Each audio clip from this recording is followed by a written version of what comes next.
My dinner has just arrived. I'll be having McDonald's tonight. And of course, you can't have a proper McDonald's meal without the Big Mac. Now, the Big Mac is truly wonderful because it is one of the most ubiquitous burgers around the world. I mean, you could be in the most far-flung place in the world, the most exotic place. You'll most likely find a McDonald's not far from the airport in any city center you're at. And on its menu, you will recognize a Big Mac. They usually have it everywhere. And they're made the same way. Essentially the same ingredients, the bun, double patties, cheese, lettuce, the same taste, very consistent. This has really been a saving grace for me many times in my business travels. I've been to, for example, Germany and not accustomed to the palate over there, and I remember having a Big Mac, which was just a consistent dining experience, was really a saving grace. And the ubiquitous nature of the Big Mac has actually led to some very interesting theories that were developed. In 1986, Pam Woodwall of The Economist, realizing how ubiquitous the Big Mac was, actually came up with an index that lets us measure and understand the economies around the world and their differences just by looking at the Big Mac. How it works is, if you were to compare the prices of Big Macs around the world, they are essentially different. And that is very interesting because this is the same product, technically, the same ingredient throughout the world. It should be made the same way in terms of its costs, in terms of ingredients are actually utilized, yet it is priced differently. Now, if we were to compare the local prices of the Big Mac against the USD as a benchmark, then we get a very interesting glimpse into the currency values as well as the economic purchasing power of those countries. So for example, the rough price of a Big Mac in the United States is about $5.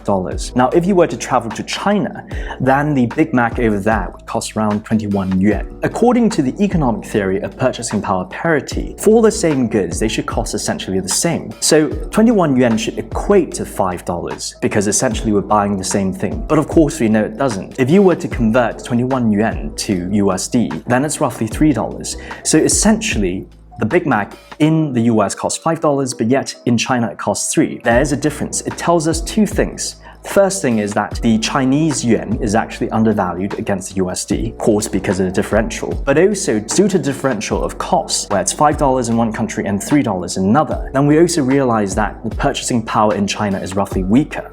And that is a very interesting glimpse because if you were to convert the price of Big Macs throughout the world, then you get a very broad and immediate glimpse into really the currency value differences and the purchasing power differences around the world. So for example, in Lebanon, the price of the Big Mac is around $1. And if you were to go to Africa, it's around $2 something. And in Hong Kong, it's around $2. In Singapore, around $4. And in Switzerland, around $7. In other words, in these countries, the purchasing power is lesser. In a place like Switzerland, where it's actually more expensive to buy a Big Mac, and they have higher purchasing power. This is a very novel way of appraising the purchasing powers throughout the world, and the Big Mac actually tells us that. So The Economist, they've been publishing the Big Mac Index, where they've collected the prices of all the Big Macs around the world every year 2 times, and they publish this every year to give us an idea. But the Big Mac Index and the theory underlying it does have its flaws and its limitations. Well, first of all, although McDonald's is essentially everywhere around the world, there are so many countries that don't have McDonald's, especially on the African continent.